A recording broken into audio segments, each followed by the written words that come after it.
नमस्कार मित्रांनो, मी आज तुमच्यासोबत एक अत्यंत खास आणि रोचक प्रवासाचा अनुभव शेअर करणार आहे. आज मी मुंबईहून शिर्डीपर्यंतचा वंदे भारत एक्सप्रेसचा प्रवासावर जात आहे. हा वंदे भारत एक्सप्रेस म्हणजे भारतीय रेल्वेचे एक आधुनिक आणि अत्याधुनिक उपक्रम, जो आरामदायक आणि जलद प्रवासासाठी ओळखला जातो. या व्हिडिओमध्ये मी तुमच्याशी या प्रवासातील प्रत्येक खास अनुभव शेअर करणार आहे.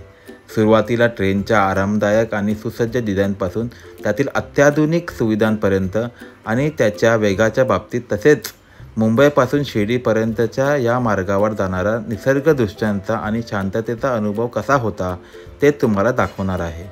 जर तुम्हाला या वंदे भारत एक्सप्रेसच्या प्रवासाचा अनुभव आणि शिर्डीचे शांततेने भरलेला वातावरण कसं आहे हे जाणून घ्यायचं असेल तर व्हिडिओचा प्रत्येक क्षण पहा आणि माझ्यासोबत या अद्भुत प्रवासाचा भाग बना.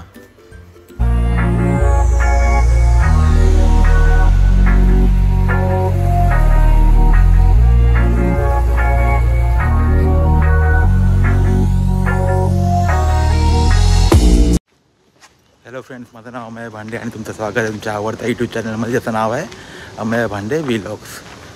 तर सर्वप्रथम तुम्ही शिर्डी पदयात्रेचा जो माझा लास्ट व्हिडिओ होता त्याला तुम्ही चांगला रिस्पॉन्स दिल्याबद्दल खूप खूप धन्यवाद. आणि त्या व्हिडिओमध्ये सांगितल्याप्रमाणे मी शिर्डीला श्री साईनाथांचे दर्शन करणार आहे असं बोललो होतो. तर आज तो दिवस आलेला आहे आणि मी निघालो आहे आता श्री साईनाथांच्या दर्शनाला. तर तुम्हाला इंट्रोवरनं कळलं असेल की हा एक प्रवासाचा व्हिडिओ असणार आहे. तर आता जस्ट मी घरातून निघालो आहे. आता थोड्या वेळा चौकशी स्टेशनला पोहोचेल मी आणि तिथून पुढचा प्रवास.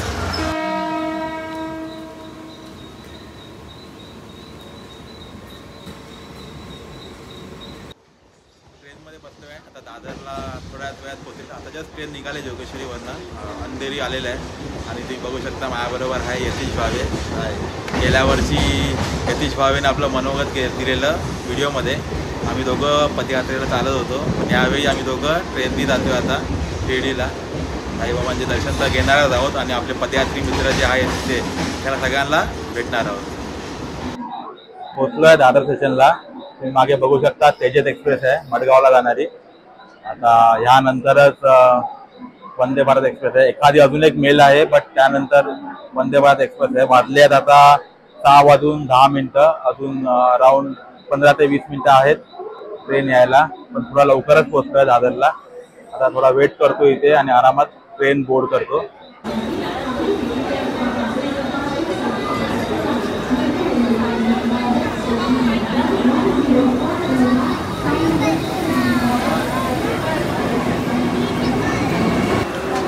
फायनली वंदे भारत एक्सप्रेस स्टेशनला लागलेली आहे. ऑन टाईम आहे एकदम. आता कोचमध्ये चढून घेतो. ट्रेन एकदम ऑन टाईम निघाली आहे दादरवरून 6:32ला. तर मित्रांनो एक थोडासा प्रॉब्लेम झालेला आहे. आमचा रस्ता होता C11, बट चुकून आम्ही C5मध्ये चढलो आहे. आता आम्ही ऑन द वे पूर्ण ट्रेनमधनंच C5 पासून C11पर्यंत जात आहोत. फायनली C11 C11 पोचलो आहे. तर इथे सीट शोधूया कुठे. ओके, फायनली सेटल झालेलं आहे. आपला डब्बा C11. ती सीट आमची समोर होती, पण थोडी ॲडजस्टमेंट होती फॅमिलीची म्हणून इथे बसलो. बट ते विंडो आहे. आता बाहेर अंधार आहे तर काही दिसत नाही आहे, बट थोड्याच वेळात मस्तपैकी चांगले दृश्य दिसत बघायला मिळणार आहे. तर तुम्ही पण व्हिडिओ पण शेवटपर्यंत राहा, कारण की तुम्हाला पण ते बघायला मिळतीलच. तर आल्या आल्या इथे थोडासा नाश्ता आलेला आहे. बघू शकता इथे कुकीज आहे आणि इथे टी मिक्स आहे दोघांना, आणि पाण्याची बॉटल पण आहे. आता हे खाऊन घेऊया मस्तपैकी. थोड्याच वेळात नाश्ता पण येईल. गरम पाणी आता मिळालेलं आहे, तर त्यामध्ये मी प्रीमिक्स टाकतो आणि चहा तयार करतो. तर आता चहा पितो आहे. यतीश आता सांगेल आपल्याला की चहाची टेस्ट कशी आहे. यतीश, कशी आहे टेस्ट चहाची? टेस्ट करून सांग जरा. चहा जशी विचार केलेली तशी घरच्यासारखीच आहे. उत्तम विचार केलेला की वंदे भारतमध्ये कशी चहा भेटेल, पण नाही आहे घरच्यासारखीच आहे. टेस्ट चांगली आहे. चला आता मी पण घेतो चहा. थोडं उजारलेलं आहे आणि तुम्ही बघू शकता की बाहेर काय मस्त दृश्य आहे.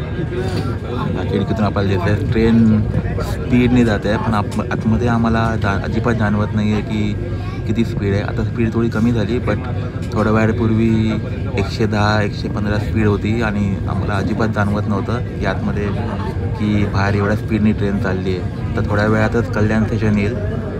आय थिंक कोपर आलेलं आहे आता. त्याच्यानंतर कल्याण स्टेशन येईल. त्याच्यानंतर फुल गाडी सुसाट जाणार आहे नाशिकपर्यंत. स्पीड बघा अराउंड 119 120च्या आसपास. ते बाहेर फुल सुसाट चालली आहे ट्रेन आणि ते सगळेजण मस्त आरामात बसलेत. म्हणजे प्रवासाचा काही त्रास होत नाहीये. एवढी चांगली आहे, खड्डा आला तरी खाली दगड आहे की काय आहे काहीच कळत नाही. मस्तपैकी आरामाच्या साथ चाललोय. जरा पण जाणीव नाही होत आहे. 120 122 झाली आहे स्पीड, तरी पण नॉर्मल आहे. हा मध्ये मध्ये खड्डा येतो, ठीक आहे. ते मध्ये मध्ये थोडं जर्क होतं, but overall experience too good. सूर्यदेवाने दर्शन दिलेलं आहे आणि बाहेरचा नजारा बघू शकता. एकदम नयनरम्य आहे. एकदम त्या बाजूला पण बघू शकता.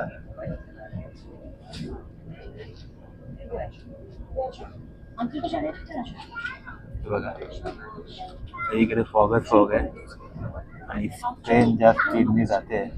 आता थोडी स्पीड कमी झाली 100 किलोमीटर, बट मजा येते. ओव्हरऑल एक्सपिरियन्स खूप मस्त आहे. कोचचं एक थोडीशी इन्फॉर्मेशन देऊन ठेवतो. इथे बघू शकता नकाशामध्ये इथे पेंट्री आहे. पेंट्री म्हणजे इथे सिर्फ स्टोरेज आहे फक्त, आणि इथे गेट. या बाजूला 2 वॉशरूम आहे. वेस्टर्न असेल एक, ते वेस्टर्न स्टाईल आहे आणि हे इंडियन स्टाईल आहे वॉशरूम. आणि हा गेटमध्ये बघू शकता इथून पण चांगला नजारा येतोय. बाहेर स्पीड तर एकदम सुसाट आहे. आतमध्ये आम्हाला अजिबात कळत नाही आहे, पण जबरदस्त स्पीड आहे गाडीची. सूर्य उगवल्यावरती जो दृश्य दिसतोय बाहेर एकदम नयनरम्य आहे. आम्ही दोघं भरपूर एन्जॉय करतोय. बाजूला विंडो आहे आणि विंडोमधनं जे नजारे दिसत आहेत खूप ऑसम आहे. तर ओव्हरऑल एक्सपिरियन्स म्हणजे आपण जी प्राईस पे केली आहे तिकीटसाठी अराउंड 1000 रुपीज प्राईस होती CCची. CCमध्ये XCET क्लासची प्राईस थोडी जास्त आहे, बट त्या CCमध्ये पण खूप मजा येते आणि सर्व्हिसेस खाणं वगैरे सगळं सेमच असतं दोन्हीकडे. फक्त इथे 2x3 शेअरिंग असते, इथे 2 आहेत, इथे 3 आहेत फक्त. आणि तिथे एक्झिक्युटिव्ह क्लासमध्ये मला फक्त 2x2 शेअरिंग मिळणार आणि थोडंसं सीट कम्फर्ट आणि रोटेट करणारे सीट्स वगैरे मिळतात तिकडे. थोडंसं जास्त म्हणजे एक्सपिरियन्स चांगला आहे त्या ठिकाणी. बट तिथे पण मी तेवढीच म्हणजे मला तेवढंच आरामदायी सफर वाटतं. असं काय जरुरी नाही की एक्झिक्युटिव्ह क्लासच मिळाला पाहिजे. CCमधनं पण प्रवास होतो आणि 5 ते 6 तासाचा प्रवास आहे, तर आरामात आपण करू शकतो. थोड्याच वेळात आता कसारा स्टेशन येईल, पण कसारा स्टेशनला हॉल्ट नाही आहे. इतर गाड्या कसारा स्टेशनला थांबतात कारण की तिथे एक्स्ट्रा इंजिन अटॅच होतं. कारण की पुढे लागणार असतो थालघाट म्हणजे कसारा घाट. तर त्या ट्रेनची कॅपॅसिटी एवढी आहे की ती पूर्ण थालघाट जो आहे आपल्या जी कॅपॅसिटी आहे त्यामध्ये चालू असते. तर म्हणून या ट्रेनला कसाऱ्याला पण स्टॉप नाही आहे आणि इगतपुरीला पण स्टॉप नाही, डायरेक्ट नाशिकला स्टॉप आहे. तर नाश्ता आलेला आहे. नाश्त्यामध्ये भरपूर काही दिसतंय. ते त्याच्यामध्ये आहे काय लिहिलं आहे, उपमा आहे. उपमा केलेला आहे. ते ही आलू भाजी आहे, खूप गरम आहे आणि ह्याच्यामध्ये कदाचित थेपला असावा. पुरी आहे त्यामध्ये, दही आहे आणि ते केक वॉशिंग केक आहे आणि अजून पण काही टिश्यूज आहेत छोटेसे आणि ते काय हे सॅनिटायझर आहे. एक केचप आणि हा फूड. तर आता आम्ही टेस्ट करून बघू कसं आहे ते.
इगतपुरीच्या पुढे नाशिककडचा जो भाग आहे तो पूर्ण शेतीचा भाग आहे.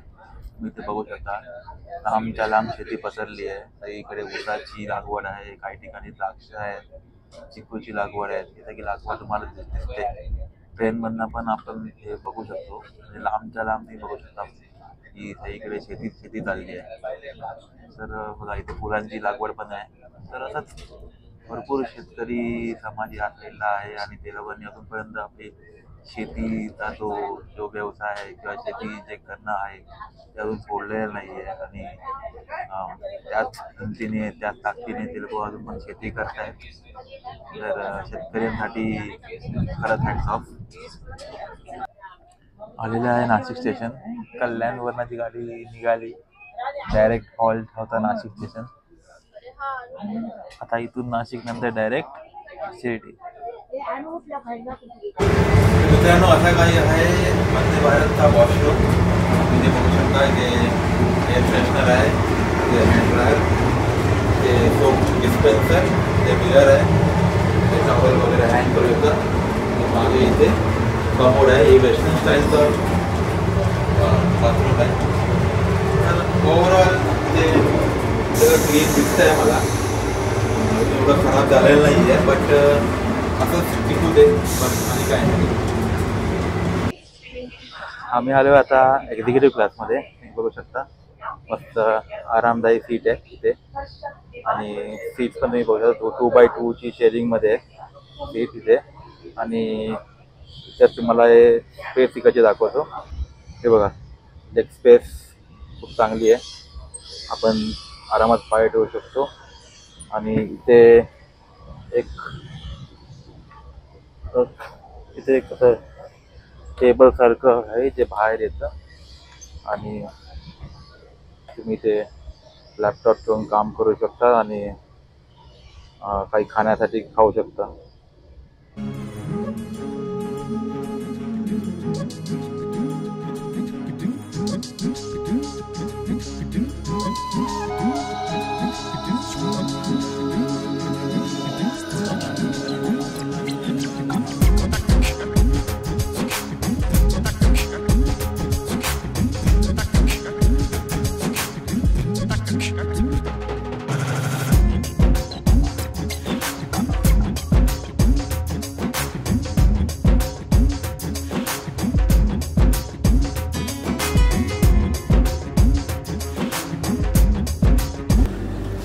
फायनली आलेला आहे साईनगर शिर्डी. बघू शकता इथे नाव.